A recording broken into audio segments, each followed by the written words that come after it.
Okay, thank you, Shoshana, for opening things up for us. This is Greg Core, the Director of OSEP's Monitoring and State Improvement Planning Division. I want to welcome you to the first of two TA calls that we will be having in March.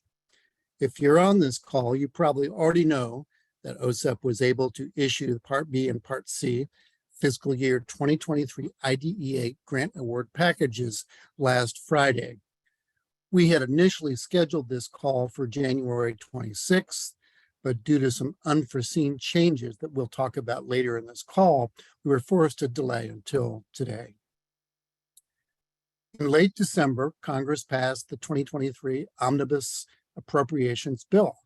For special ed for the 611 grants, Congress appropriated $14.2 billion, which was an $850 million increase over last year.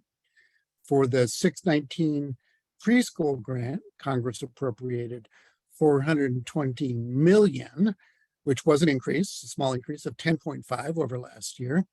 And then finally, for the Part C infants and toddlers grants, Congress appropriated $540 million, which was an increase of 43.7 million. So we saw increases across each of our three grant programs.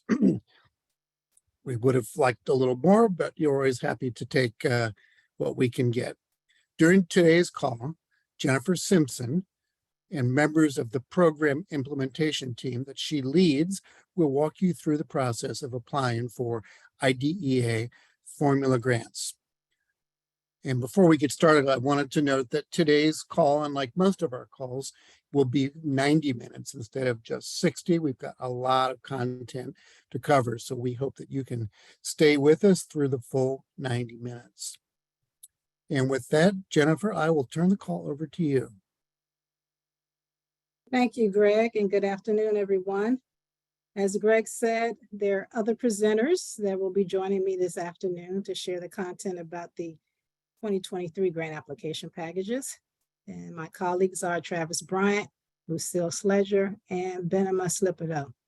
And as we go through the presentation today, you'll notice that there are a number of new requirements, many of which are not only highlighted in the grant application memo, but also in other documents that we have as part of the grant application packages, as well as in the email that we sent to disseminate the materials to you. So I would encourage you to read the grant application memo in conjunction with reading through the slides that we'll make available at the end of the presentation so that you'll be well versed in all the new requirements this year. As part of our discussion today, we'll talk about the typical topics, the application due date, guidelines for public participation. I'll highlight some of those new items that we have featured in the grant memos, and then we'll do a walkthrough of the actual application templates for Part B and for Part C. So next I will have Travis, who will share with you some important dates for the grant process this year. Great, thank you, Jennifer. We'll begin with due dates and deadlines regarding the application and public participation processes. This year, Part B and C program applications will be due on May 24th, 2023. This year's public participation deadline to post your application and related documents is March 24th, 2023. Additionally, you must post your GEPA 427 form with the application publicly. Jennifer will provide an overview of this requirement later on today. We are waiting for information from the department regarding FFY 2023 allocation tables, which will include the Part B interactive spreadsheets. Until this information is received, publicly post your FFY 2023 application with your FFY 2022 allocation information. For Part B programs, include your FFY 2022 interactive spreadsheet with your 2023 application in Section 3 of your package. For Part C programs, include your FFY 2022 Section 3 with your 2023 application. As soon as we make the allocation information available for you, you will pull the document down, switch out the prior year's information with the new allocations, and then post again. You will not have to restart public participation, make the switch in documents, repost the application, and resume the participation process. Next slide, please. Next, I'll review the components of the FFY 2023 grant application packages. There are three main components, beginning with the grant application memo. This document provides the due date for the grant application and information on important requirements. New requirements for the FFY 2023 grant process are highlighted on the first page. Also, the document talks about the requirements for public participation, provides any special instructions such as grant flexibilities, and discusses what is needed for you to submit your application and have it considered to be a substantially approvable grant application so your grant award is delivered on time. In addition to the grant memo, we have instructions. The instruction document gives you step-by-step guidance on completing the application template. Next, we have the template itself. That's the document where you tell us if your state is seeking a conditional or full approval. You will let us know if you're saying yes to your grant assurances, or if you need to say no and put a date by which you will be able to meet those assurances. Also, you provide the all-important signature for the grant application. Provide information about your program's use of funds. Part C programs will submit a budget, and Part B programs will submit the interactive spreadsheet. Beyond that, there are some specific differences between the Part B and Part C application template that my colleagues will discuss during today's presentation. Next slide, please. In addition to the main components for the grant application package, there are supporting documents. For Part B programs, some of the supporting items include a year of age cohort document, which is where the states tell OSEP the age ranges for FAPE in the state. This is a document we ask you to review each year and notify us of any changes when you submit your grant application. There's also a technical assistance checklist, which is a line-by-line document that describes each of the assurances on the Part B grant application. For Part C programs, we have a document that discusses the requirements around indirect costs should you charge indirect costs to your Part C grant. There is also a link to policy checklists that are available on our website. These can assist you if you need to submit a new or revised policy to OSEP. Next slide, please. The Build America, Buy America Act. All Department of Ed grantees must now comply with the Build America, Buy America Act, or BABAA, effective with grants issued after October 1st, 2022. Under BABAA, grantees may not use their federal IDEA grant funds for infrastructure projects, such as construction, remodeling, and broadband infrastructure, or activities unless they comply with the following Buy America sourcing requirements. All iron, steel, and manufactured products used in the project or activity are produced in the United States, and all construction materials are manufactured in the United States. Note, this act does not retroactively apply to grants awarded prior to October 1st, 2022. More guidance and a link to the BABAA waiver are included in the grant memo. If you are considering using your federal IDEA funds for construction, please notify your OSEP state lead. Now I'll turn the presentation back to Jennifer, who will review the GEPA 427 requirements, the extended Part C option, public participation, and grant flexibilities. Thank you, Travis. All right, GEPA Section 427. I know the information about the new requirement around GEPA has stirred some anxiety within some of our programs, and also for us, to be honest, within OSEP, because this was something that we didn't anticipate when we were preparing our grant documents, and also it greatly impacted our ability to get the package to you when we wanted to get the information to you. In any case, let's ground ourselves first in what GEPA is. So GEPA refers to the General Education Provisions Act, which has been around for a very long time and has been close to 30 years since the department has actually made a revision to this requirement. And in essence, with this requirement, states are assuring that within their programs, they ensure equitable access to the activities conducted under Part B and Part C. And they work to overcome any barriers that might exist that would prohibit access to those programs. So those barriers could be due to race, gender, could be due to disability, age, a whole host of things. In the past, we had states send us a description to satisfy this requirement. So in other words, states provided us with a statement, typically a paragraph, that specified the activities that you conducted to ensure equitable access and participation in either Part B or Part C. In most cases, and I would say this is true for our office as well as across the department, we pretty much took that information on its face, checked off a box and said you satisfy GEPA, and that was pretty much it. Very few states would revise the statements, and to be honest, we didn't try to get in touch with you to see if anything had changed or if you wanted to make an update and so forth. So now things have shifted and the department is asking for a little more detail with regards to this requirement. Next slide.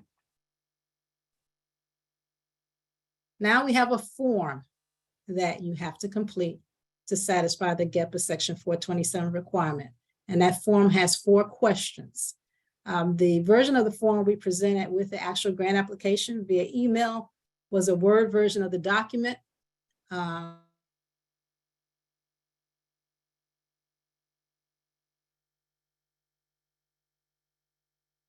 I'm happy to report we have a PDF version of the document now. So we have a fillable PDF that's available on our website with the other grant resources, and that will allow you to have a more user-friendly way of completing this document. In any case, with regards to the 4 questions, let's go through each one. Question 1 pertains to the mission around your program, the policies and procedures you have for Part B and Part C, and just asks for you to describe how you ensure equitable access and participation. The next question, 2, wants you to identify what barriers may exist that might make it difficult for access to your programs. With question 3, we want a little more details as far as what activities or steps you might conduct to address those barriers.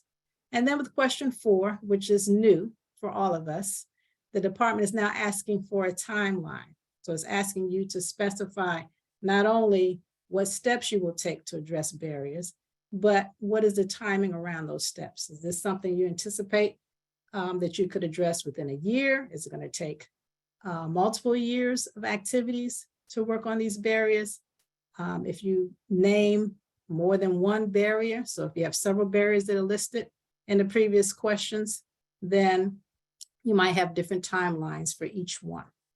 In any case, with this document, we have to have a response to each question, even if you find that there are no barriers that you need to specify. We still have to have a response that is what you're documenting on this form. Next slide. We're hopeful, though, that you have a lot of existing data that can provide information for you as you prepare your response on the GEPA form. So I know for many of you, you gathered a lot of data as far as your OSEP process, when you were first conceptualizing your state systemic improvement plan, as you've been making updates to it, as you've been working on your improvement activities, you've been having meetings with stakeholders, you've been getting input from parents, and we're hopeful that through that data gathering, you have some information that helps you to understand what might be barriers to accessing your programs and steps you can take to address those barriers. In addition, we would anticipate that you have information available through your child find processes when we're talking about preschool child find and Part C child find, where you're able to identify what parts of the state are areas of the state that may have difficulty accessing your programs in comparison to other areas of the state. So there could be rural barriers that you may have identified. There could be barriers to reaching children who are homeless or who have families that are homeless. There could be a whole host of things. Barriers tied to personnel shortages that are impacting your ability to be able to ensure equitable access to your programs. So some of that information may have been collected as well. Certainly, all of you have been doing data gathering related to the state of affairs of your programs since the height of the pandemic. So I'm sure many of you have looked around to see who's here, who's not here, who do we need to reach, where do we need to spend more of our energy ensuring that people know about our programs, they know how to access the process if they want to get an evaluation for their child, they know who to contact if they think their child has a developmental delay. All of those kinds of things are things that could provide the information you need in completing this GEPA form. In addition, you've gotten the stakeholder input, not just for the OSEP process and other activities you may have done, but it could be for your target setting as well with your results indicators. Many of you engaged with your stakeholders last year around target setting. And through that process, you may have some data that can be useful in completing this form. So your past and current activities with your stakeholders may give you that information on access and barriers. We know some of you have already begun conducting activities to address barriers. So you've already had conversations with us. You talked with us about some of the information you've gathered from your family outcomes or parent involvement indicators that have helped you to identify where barriers might be. And you've already put into place some activities. You already have timelines. So those are the kinds of things that we hope you can express when you're completing your GEPA form. And as I said just a second ago, when you're thinking about barriers, you can think very broadly. So typically, under the old GEPA requirement, most programs thought of barriers in terms of race, ethnicity, gender, culture. Now the department is encouraging us to think a little broadly and consider other things such as socioeconomic level, language barriers that might exist, barriers related to geography, and so forth. Next slide. All right, there's some things I want to mention with regards to GEPA that are also expressed in the grant memo that I want to make sure that you fully understand. And one is that when you're thinking about the GEPA requirement and information on the GEPA form, it pertains to state level uses of your funds for activities other than program administration. In addition, for our programs as sub-grant, so our Part B programs as sub-grant to LEAs, and a handful of Part C programs as sub-grant. There are a couple of things that we want to bring to your attention. One is that the GEPA requirement also applies to sub-grantees. And so we believe all of our programs as sub-grant have an understanding of this. We know that as part of your application process for your sub-grantees, you have emphasized the GEPA requirement with them. However, there is an option you have for this year, for 2023, that is something that was just shared with us this morning. So it's not reflected in the grant memo, but we're sharing it now. We'll be sure that we provide this information to you after the call via email. And that is with the programs that have sub-grantees. First of all, you have that responsibility to make sure that as part of your sub-grantee applications, they address GEPA. But with this new requirement, you have two options. You can either provide your sub-grantees with the new GEPA form and have them complete that as part of the application process, or you can continue to implement the current GEPA requirement that's in place and doesn't expire until June 30th, 2023, so June of this year, as long as your sub-grantee applications are completed by June 30th, 2023. Okay, so two options: continue doing what you've been doing with your sub-grantees until you get additional guidance from the department. And the department is currently working on training materials for all department grantees and is also working on guidance for all formula grant programs to ensure that all formula grant programs operate consistently around this requirement. So you can wait for that. Or you can make a decision within your program that if you can't get your sub-grantee applications in by June 30th, or if you just want to go ahead and implement the new requirement with them, you can do so and use the form for that purpose. Next question. Next slide. Sorry. All right, so some takeaways. First of all, I already mentioned that you have two versions of the form now that you can use.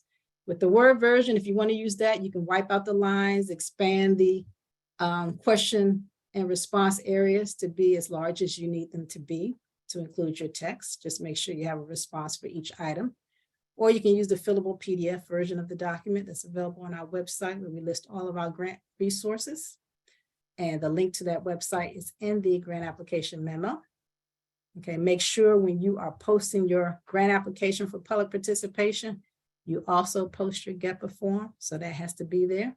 Now that means, of course, that during that public participation period, you may get comments from your stakeholders regarding information you put on the GEPA form. So you just have to be prepared for that. But you have the discretion of determining whether or not you're going to make any changes to your GEPA responses based on comments from the public. Also, make sure that when you submit your application form to us, so the electronic version by May 24th and the final version in August, when I say final, I mean the hard copy version of what you submit electronically. Make sure you include the GEPA form with those. And then keep in mind that this form can be reviewed and updated at any time. So when we get the GEPA forms from you this year, this is like our baseline setting year. This is the first year under the new requirement. We're going to look to see the kinds of responses we get, and that will guide the technical assistance that we will provide after July 1 to states to provide more guidance around expectations related to GEPA that will be in conjunction with guidance from the agency for all formula grantees.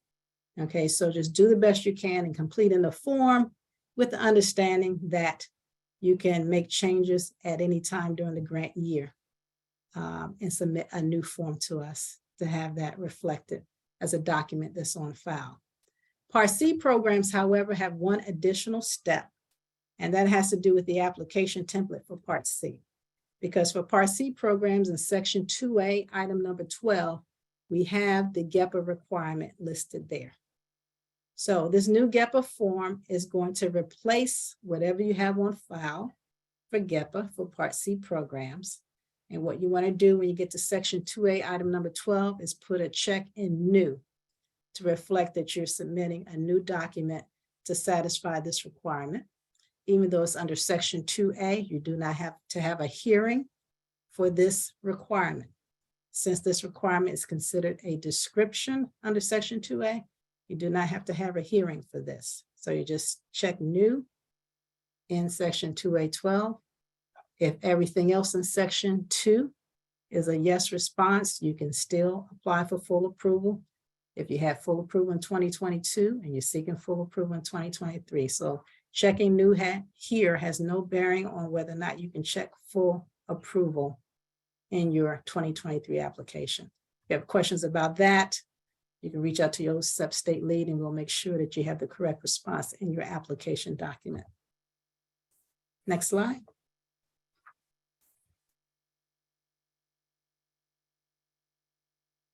All right. Shifting gears now, I'm going to talk about some clarification in the grant memo related to the extended Part C option.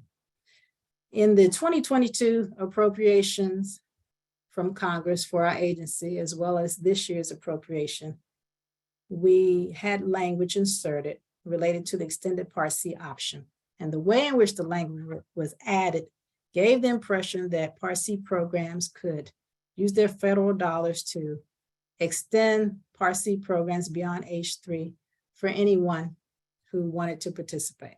So in other words, any family could say, I want to keep my child in Part C until they go off to kindergarten, and the state would have no choice, for example, but to accommodate them based on this language. So we want to clarify what was meant by this language, and we have this information also in the grant memo.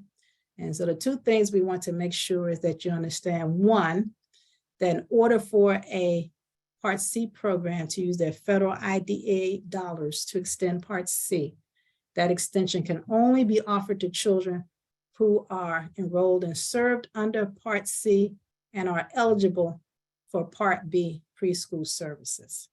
So those are the only children where Part C can be extended. And then as far as the extension is concerned, you have 3 options within our regulations for how you can extend that Part C program using your federal dollars. You can extend from the time the child turns 3 until the start of the school year following their 3rd birthday, or you have 2 other options, from age 3 until the start of the school year following their 4th birthday, or start of the school year following their 5th birthday. Most of our states that extend Part C right now use the first option. They extend from age 3 until the start of the school year following the 3rd birthday. However, if you are considering the Part C extended option, please contact our office so that we can give you some targeted technical assistance around this. We have a very great checklist that we have available on our website that you can look through just to see how the Part C extended option requires not just a extended option policy that must be approved by OSEP before you use federal dollars for this purpose, but also it has implications for your transition policy, your transition agreement with Part B, because Part B must be a partner with you around this Part C extended option. And then it can have implications for your system of payments policy, particularly if you are charging family fees. There's some things you need to think about with regards to whether or not you charge fees to this subset of children and families that are remaining in the program beyond age 3. However, the bottom line here is the child must be enrolled in Part C, receiving services, and the child must be eligible for Part B preschool. You have to have a policy on file with us before you can use your funds for this purpose. And as part of developing your policy, you have to specify for us what subset age range you want to have as part of your extended Part C option. Next slide. All right, with our appropriation for 2023, even though we don't have the allocation tables ready, we do know that we got enough money to trigger our ability to offer the state incentive grant again this year. So the state incentive grant, or SIG, is the pot of money that is available to states that would like to get additional funds to support implementation of the Part C extended option. It can only be used for the Part C extended option. However, if you want to have the extended option and you are not interested in the state incentive grant, you can still pursue the extended option and elect not to apply for state incentive grant funds. Your regular formula IDEA Part C funds can be used for the Part C extended option. However, SIG money can only be used for the extended option. Any states interested in receiving a state incentive grant should notify us as soon as possible of your interest in the extended option and the SIG, but certainly no later than May 24th when you submit your grant application. You would specify in the cover letter of your grant application your interest in the extended option and the SIG, and then we would make sure to reach out to you, conduct our targeted TA to assist you if you do not have a policy, so that you can get your policy in place. For those states interested in the extended option that do not have a policy, you would not have to get your policy in place and on file by July 1st. We would give you additional time to do so, and we would tell you what response to put in your grant application to denote that you are pursuing the extended option. So you get more time for the policy, and we would hold those SIG funds for you until the policy was approved, and then make the SIG funds available to you at that time. Next slide. All right, public participation. As you know, with the grant application and now the GEPA form, it has to be posted at least 60 days prior to submission to OSEP. So we give you that public participation deadline of March 24th as a way to kind of give you a date on the calendar, as a date you want to shoot for getting your documents posted. And you have to allow 30 days for comments from the public. And then if you're posting policies and procedures, so typically we have Part C programs that may make revisions to policies or have new policies. That means that you have to conduct hearings. So those policy documents must be posted and you have to conduct hearings. Now, if you're a Part C program that is revising a policy, I would encourage you to reach out to your state lead to confirm whether a hearing is necessary. Sometimes the revisions that you're making are not substantive revisions. They could be changes and references to the name of the lead agency. They could be just minor changes to correct typos and things like that. And those are instances where a hearing would not be necessary for a policy change of that nature. So if you're not sure, contact your state lead and we can confirm for you whether public input is needed via a hearing or whether that is not necessary as part of your process. Next slide. Some of the flexibilities that we began as a result of the pandemic, we are going to continue to provide. And those flexibilities center around public participation and how you submit your application. So with the public participation process, if you have to have hearings, you still are permitted to conduct virtual hearings, although we strongly encourage you to the extent possible to try to have in-person hearings or at least a hybrid version where you're in person, but you have electronic means for families to participate who may not be able to come in person or who may be uncomfortable coming in person. Be sure though and check your state rules to confirm that virtual hearings are permissible and read the grant memo for additional guidance around this. And then with regards to submitting your application, the flexibility we extended there was to allow you to submit your application electronically. So for us, that means submitting your application via email from a .gov email address with a signature. It can be a PDF, digital signature, a copy of a signature, but in any case, it has to be a signed document, and then a hard copy would follow by August 1st of this year. If the state official signing a document is someone who is unfamiliar to us, meaning they are someone new in their role or someone who has not signed the application previously, we may contact you just to verify who that individual is. So that's what we mean by the signature verification process. But all of these things are described in the grant memo. Next slide. Now I will turn things over to Lucille, who will discuss the Part B application template. Hello. Next slide, please.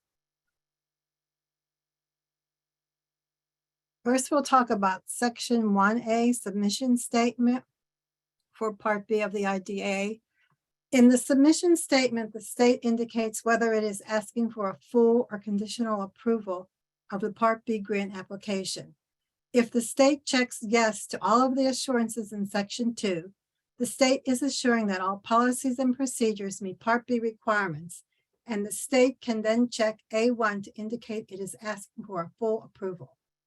If the state has no and a date for any assurance, then the state checks item A2 in this section and indicates it needs more time to revise policies and procedures or an unresolved issue.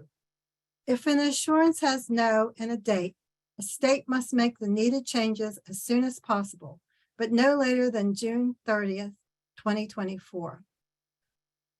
Item 3A is rarely used, and if you want to make that a choice, you should speak with your state lead. Next slide, please. Section 2B, conditional approval for the current grant year. A state should only provide information in item B of this section if it had conditional approval for the current year, that is federal fiscal year 2022. The state then indicates whether it submitted documentation of completion of the issues identified in federal fiscal year 2022 or indicates non-completion. The state uses item B1 if the conditional approval was related to assurances in section 2 of the application. The state will use item B2 if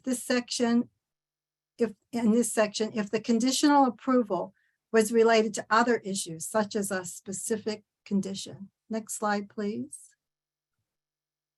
Section 2A, assurances related to policies. In Section 2A, a state assures that it has policies and procedures in place to meet the Part B requirements. The state can provide a yes or no response. Yes means that the assurance is given. No means assurance is not given. And with this option, the state must provide a date by which the state will complete changes needed to provide assurance. The date must be no later than June 30th, 2024. At least one cell must be completed beside each assurance. A state can put NA for an assurance that is not applicable for that state or entity. And please contact your state lead if you plan to insert no for a response in Section 2A. Next slide, please. Section 2B and Section 2C. Section 2B is other assurances. It includes 4 additional assurances. The only response option is yes. Please contact your state lead if you cannot respond yes to these items. Section 2C is certifications. Beginning in federal fiscal year 2023, Section 2C has only 2 certifications. For Section 2C, the only response option is yes. Contact your state lead if you cannot respond yes to an item. Next slide, please. Section 2D, statement or signature page. Section 2D is a certification that must be signed. The state name must be inserted in 2 places in the statement. The official name of the state agency is also required. The statement must be signed by an official within the agency with authority to ensure the assurances. Please print the name and title of the authorized official and include the date on which the assurances and certification are signed. Any changes to Section 2 after submission to OSEP requires a new signature. Please inform your state lead about any change and who signs the statement. The application doesn't have to be signed for public participation purposes.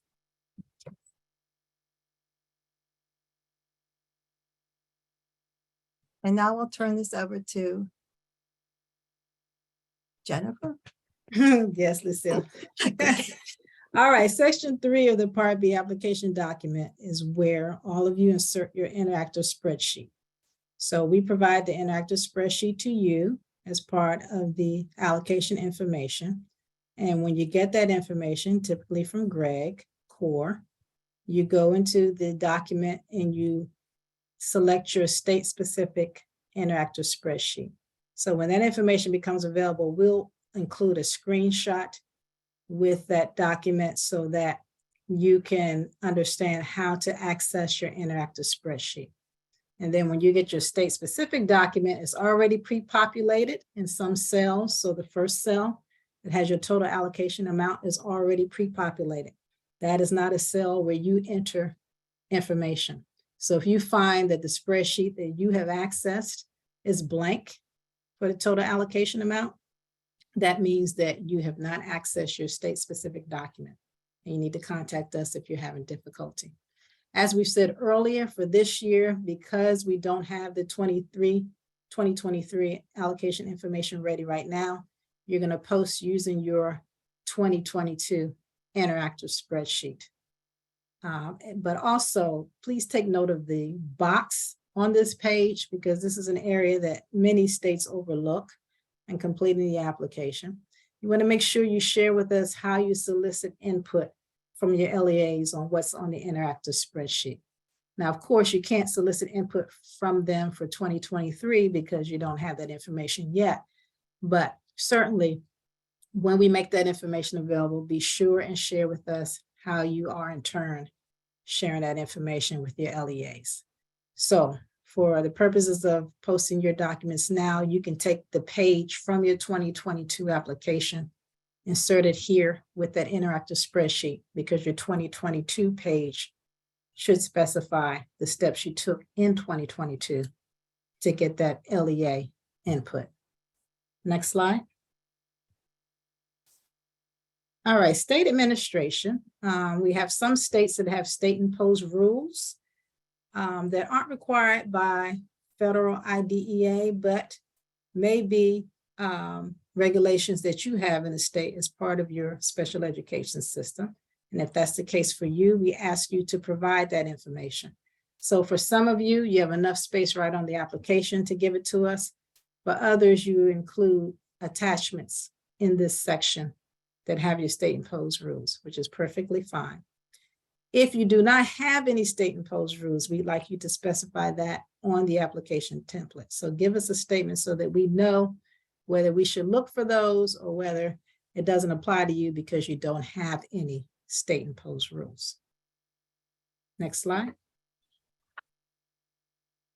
All right, this is another area in the Part B application template where a signature is needed. And in this area, the signature is needed by that fiscal official in your state who can certify the information that's presented here. So this is the maintenance of state financial support.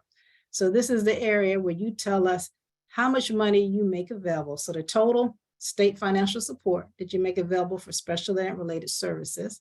And so it's for your state fiscal years 2021 and 2022.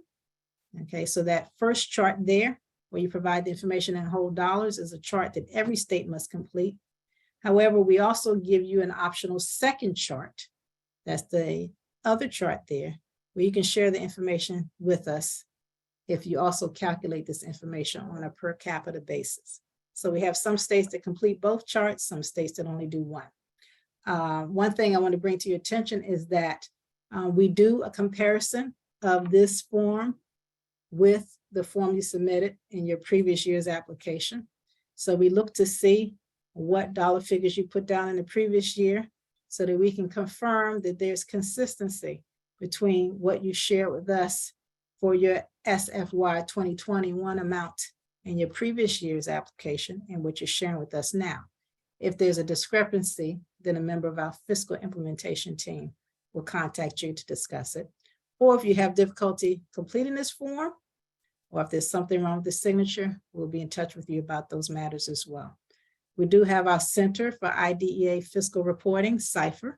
That's a great resource for you for any matters related to sections 3 and 5 of the 5A of the grant application package, just as they're available for Part C programs as well. We'll talk about Part C in just a minute. So with this, just keep in mind, you should have a signature here.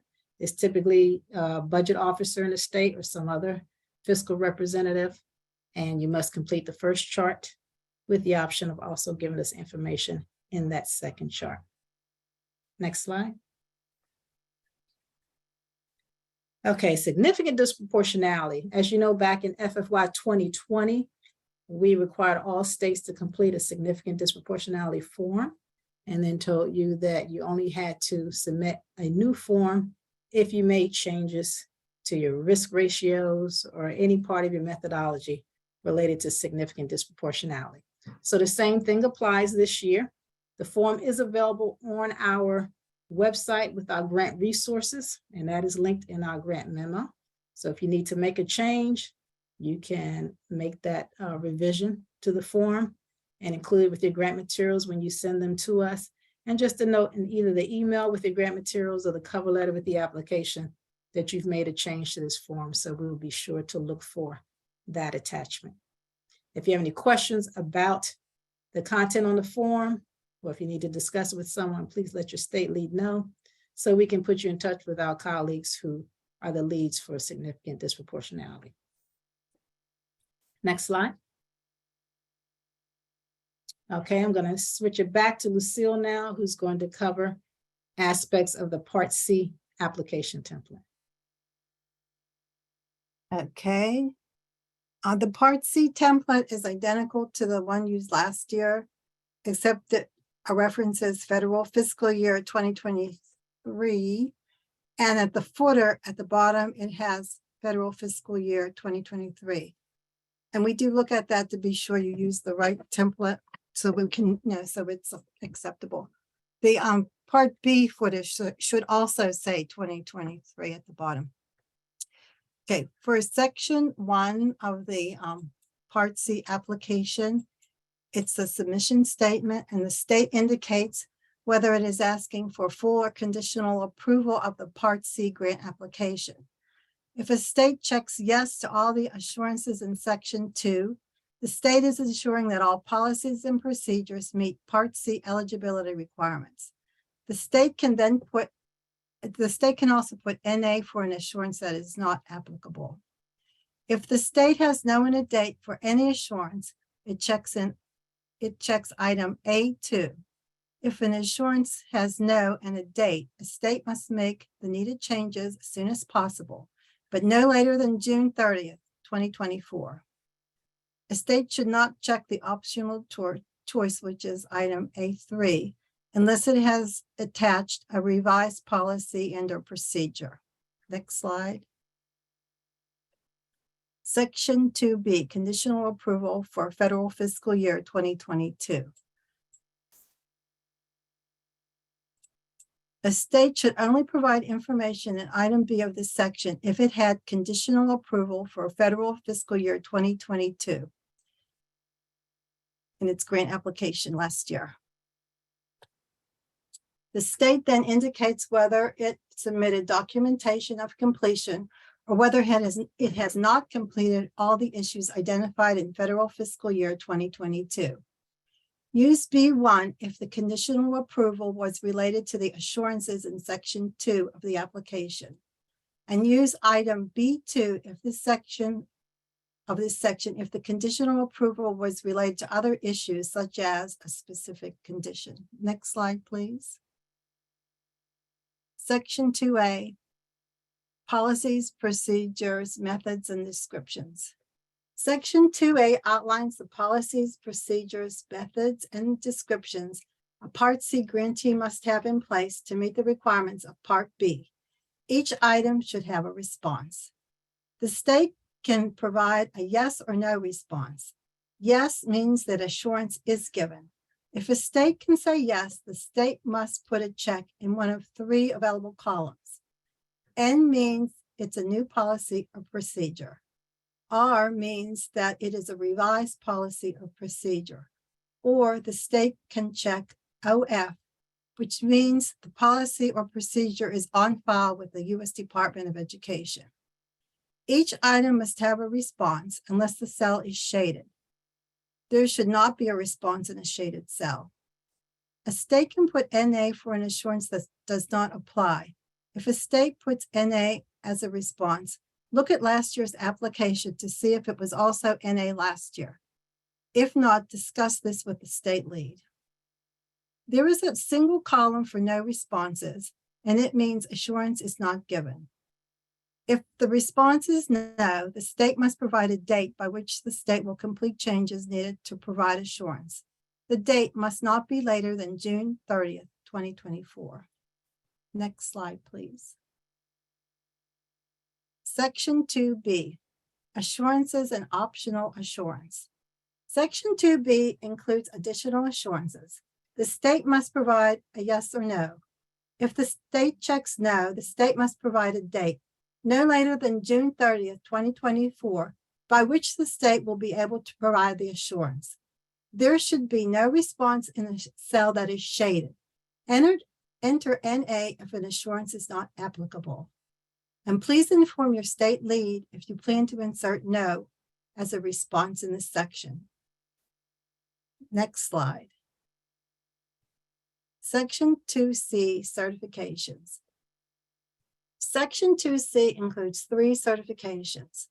States certify they do not use IDA funds for lobbying and confirm that the state has the authority to implement the provisions of the application and adheres to federal regulations for establishing financial responsibility of the program. For Section 2C, the only response option is yes. Please contact your state lead if you are unable to respond to these certifications. Next slide. Section 2D, statement. Section 2D is a certification that must be signed. The state name must be inserted in 2 places in the statement. The official name of the state agency is also required. The signature must be from an official within the agency with authority to ensure the assurances. Please print the name and title of the agency director or his designee who is signing the statement. The state must include a date on which the assurances and the certification is signed. Any changes to section 2 after submission of the grant application requires a new signature. And please inform your state lead about any changes and who signs the statement. Please note that the application doesn't have to be signed prior to public participation. And now I'll turn it over to Jennifer. Thanks, Lucille. All right, section 3 for the Part C application document is the use of funds section. In section 3A, we have an area where states can specify for us which roles in the state lead agency and with the ICC, so which administrative roles in the ICC are 100% funded by federal Part C dollars or less than 100% funded. So you have 2 rows there. You can expand these rows to make them as large as you need them to be to account for all the positions. But we ask you to give us a number of items here. So if you look at each of the columns, we want you to tell us the number of positions that are either 100% funded by federal Part C dollars or less than 100%, the percentage of time each of those roles spend on the Part C program. We ask you to give us the salary and fringe benefit information for those roles. And then in the final column, we ask you to describe those roles. So typically what we have here would be the Part C coordinator, maybe the data manager, could be the person responsible for CSPD or monitoring, those kinds of things, and any administrative roles tied to the ICC. So we ask you to provide that information here, to note for us which roles are lead agency roles, which roles are ICC roles. So you can put that in parentheses after each one. And then that will give you or give us all the information that we look for with regards to this document. Next slide. In section 3B, we ask you to give us details about those lead agency and ICC activities that are the major programmatic activities to support your Part C programs. So here, typically states mention things such as child find activities, professional development or training, sometimes things related to database enhancements and so forth are mentioned here. And we ask you to name the activity, tell us approximately how much money you think you will be expending for that activity. And then in the third column, describe it for us and let us know whether it's a lead agency activity or something tied to your ICC. And then to note in the last column if prior approval is needed. And this is an area where many states have some difficulty because sometimes you're not quite sure if you need OSEP prior approval. So we have 2 guidance documents. One document is referenced here in a hyperlink. So the FAQ around prior approvals related to equipment and participant support costs is linked here. We do have a new document that was released in January, which Benjamin will be talking about when he gets to his portion of the presentation, which is a document that describes the process for approval for some of our common items that states submit to us where they request approval. We could not hyperlink that into the application template since it's an OMB approved form, and we can't make that kind of change until we revise the Part C application. So that's why you don't see that here. But I would encourage you to read both of those guidance documents that Benham will reference to determine if you think prior approval is needed. You can always, though, contact your OSEP state lead if you're unsure, and we will let you know if that's needed. In addition, when we review your Part C application, we will review it and determine if it's something that requires our attention. One thing I want to mention is that if you are going to list rent here, you want to make sure that you put an X in the prior approval column for that. We do have a few Part C programs that charge rent, and that is certainly one expense that requires prior approval, but many times states don't make that, don't denote that in the actual application template. So we want to make sure that you do so here. We have the Center for IDA Fiscal Reporting Cipher. That is another great resource for anything related to your Section 3, whether it's your Part B application document or your Part C application document. Next slide. All right, 3C. This is the area where you tell for us the approximate amount of money you think your state will expend for the various early intervention services. So usually states will list out occupational therapy, physical therapy, speech, and so forth, and put a dollar figure next to it. Now we have some clarification that we want to provide about this particular part of Section 3. Next slide. All right, on the previous screen with the direct services form of Section 3, it's come to our attention that many Part C programs have listed dollar figures here that account for service provision as well as other services that might be provided by contractors that are working with the Part C program at the state agency. So for example, you may have on that list occupational therapy and a dollar figure, and that dollar figure might include not just the occupational therapy services that that contractor provides to your children and families in the program, but it might also include money you're paying that contractor for trainings that they're doing and other activities.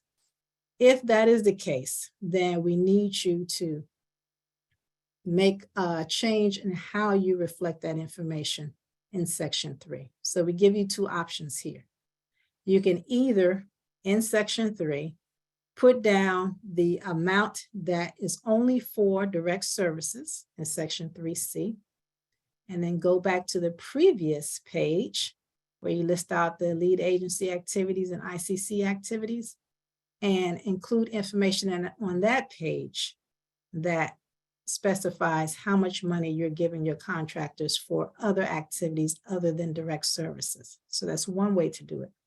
Another way you can do it is to do everything within Section 3C and include a footnote. Could we go back to the previous slide, please? So another way you can do it is to put everything here just as you've done each year. So if we use the same example, you have occupational therapy on the line, and you might have the approximate amount that you give to your contractors for occupational therapy. And if that amount includes funds for things other than direct services, you can add a footnote to this page and just denote that for us. We know for some of you, it may be difficult to disaggregate the information to come up with the exact amount you're providing for direct services versus other activities. So you can just put a notation via footnote at the bottom of this page to tell us that the amount reflected here includes direct services and other activities provided. If you're able to disaggregate the information, then you can split the information between direct services only on this particular page, or, and can we go back one more slide, please? And then on this page, account for the amount of money that's provided to contractors for things other than direct services. Here again, we can give you TA on this. The beauty of Section 3 is if you make some type of error, errors can be changed. We can give you guidance, tell you what to do differently, and you can submit this part of your application and you don't have to get another signature before you make the change here. Okay, we can go forward 2 slides, I believe it is. Okay, one more. Thank you. All right, another area in Section 3 is Section 3D, use of funds, other state agencies. We know some of our Part C programs have relationships with other agencies in the state that may be providing services to children enrolled in Part C, and the state agency is providing funds, federal IDA funds, to those other state agencies for that service provision. So we typically see this in states where there might be an arrangement with the School for the Blind or School for the Deaf or some other agency that is working with a subset of children in the Part C program. If you have a situation like that, this is the form you would use in Section 3 to specify that, to let us know who the agency is, and then give us the dollar figure that's being used for that purpose, and then give us a description. So tell us as much as you can about that relationship and what it is that that agency is doing. Next slide. This page here is not used very often by Part C programs, but Part C programs that do serve children who are at risk tend to find this particular page helpful. And this is where you can tell us about any optional activities that you're conducting that involve use of your federal Part C dollars, and then describe for us what that activity is, how much money you believe will be spent for that activity, and then give us some details about it. Throughout all of these areas in Section 3, it's important to give us as much information as possible. So anywhere where you can disaggregate information, try to do that as much as possible, so that minimizes the questions that we have for you about what the expense is, how you're using your federal dollars, and it will help us to confirm that the way in which you're using your funds is what we consider a reasonable use and allowable use of your Part C dollars. Next slide.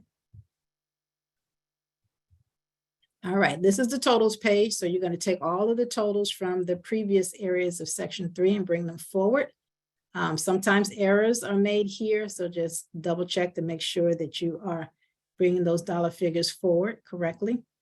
The area on this form under item number 6 pertains to indirect costs, Section 4B. So that is only an area that would be completed by those states that do charge indirect costs to the federal Part C program. When you create your total, so once you get your 2023 allocation information and you populate this Section 3, your total that you have reflected here should match your total from the allocation table. And just one thing, one bit of caution, I know we have some states that will look at the department's website, and as soon as allocation information is published on this department's site from the Office of Budget Services, states will go forward and start populating this area of the application prior to getting the allocation tables from us. I want to encourage you to wait for the tables from us, because typically updates are made, sometimes errors are caught, and changes are made to the allocations. And there's a lag between when the site is updated by the department in comparison to when those changes are made. So many times we will have states that will give us the allocation information and will say they got it from the website, but it will be inaccurate.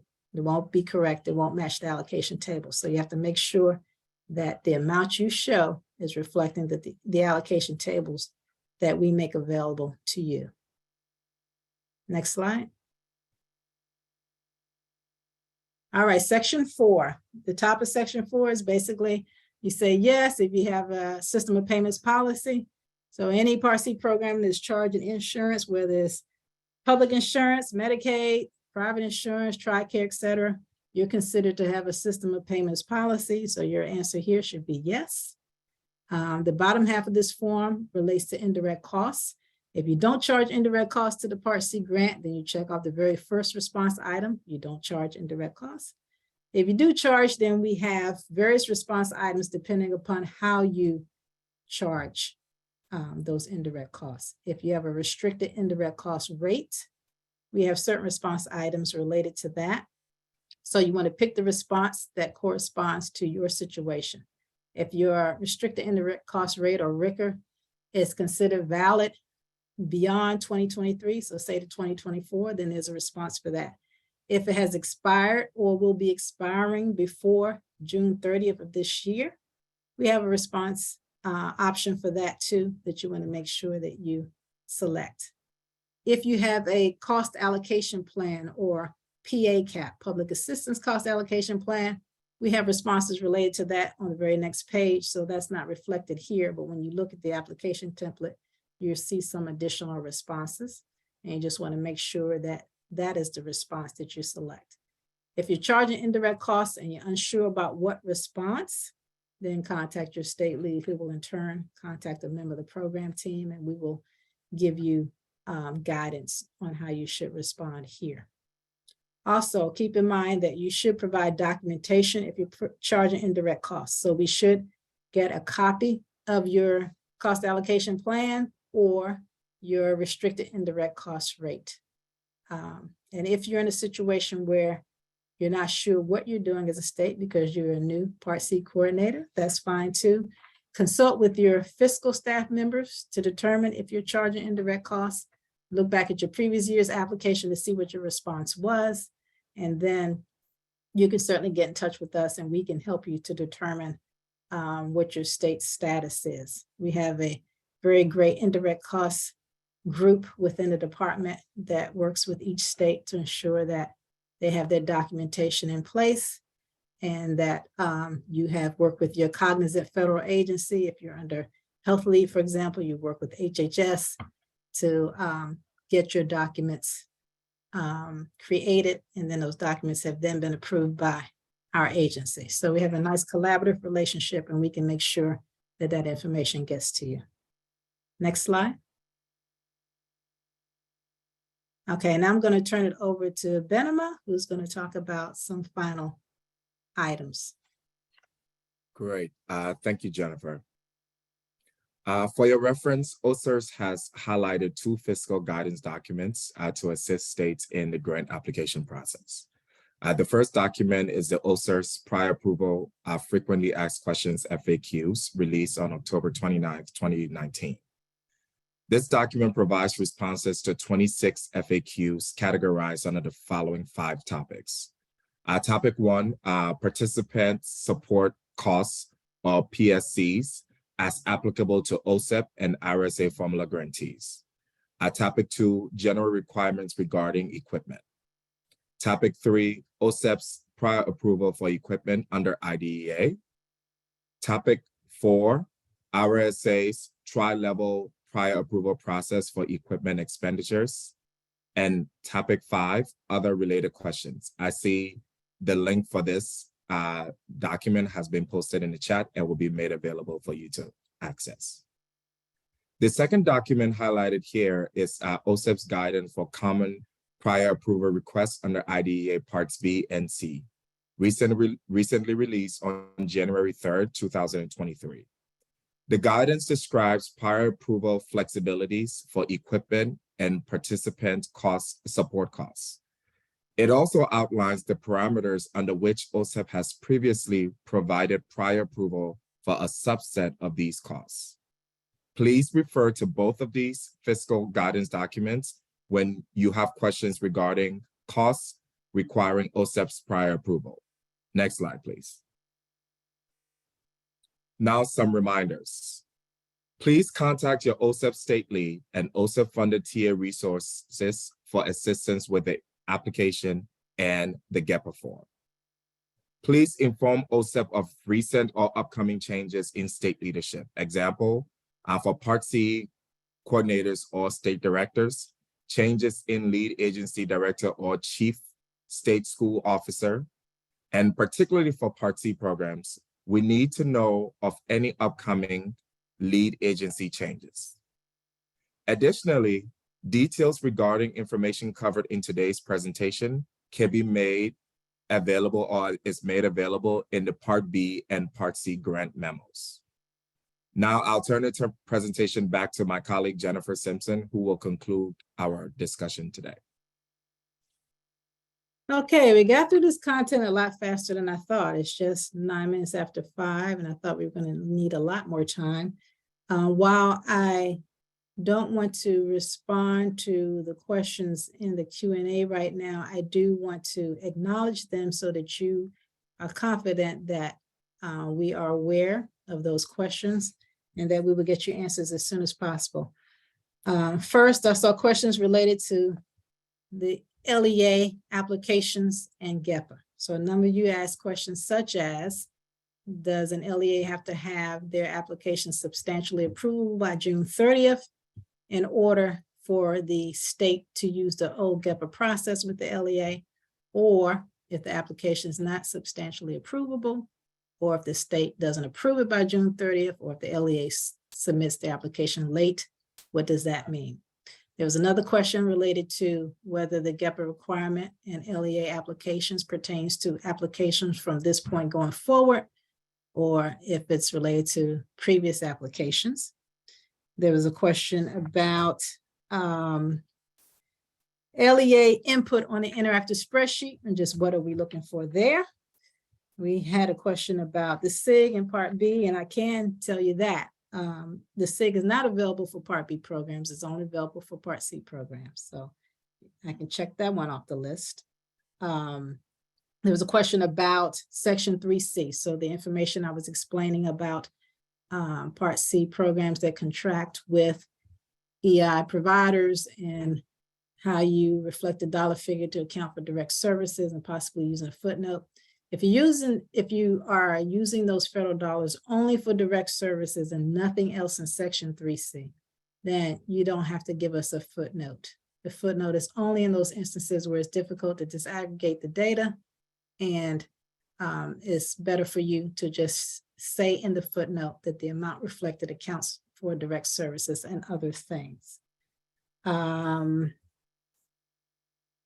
think those are most of the questions in my quick look of everything that's been posted. I do want to say something about public participation. I know many of you have situations where you may have to route your documents internally within your agencies before you can post. So that in turn means that it slows down your ability to get your documents posted in a timely manner. If that is your situation, or if you have another situation that's going to make it challenging for you to post by March 24th, just contact your OSEP state lead and let us know. Every year, we have a handful of programs that post late for whatever reason, okay? This year, for those of you who are posting late, more than likely it would be because we provided the package to you later than we typically do, all right? As long as we have your substantially approvable application available to us by the last week of June, we will be okay. We'll prepare your documents based on what you've posted, get everything ready, make them final once we get your final documents in place. So please don't worry if you think it's going to be very challenging to meet March 24th. We will work with you. We just have to have a heads up so that we can anticipate when we will receive your final documents, in turn know how to do our planning. With that, I will conclude the presentation. I'll be sure and go back through all the questions that are here to make sure that we have answers for you. And don't hesitate to send questions directly to me or contact your OSEP state lead, and we'll work together to get a response to you. So with that, I'll conclude our presentation today.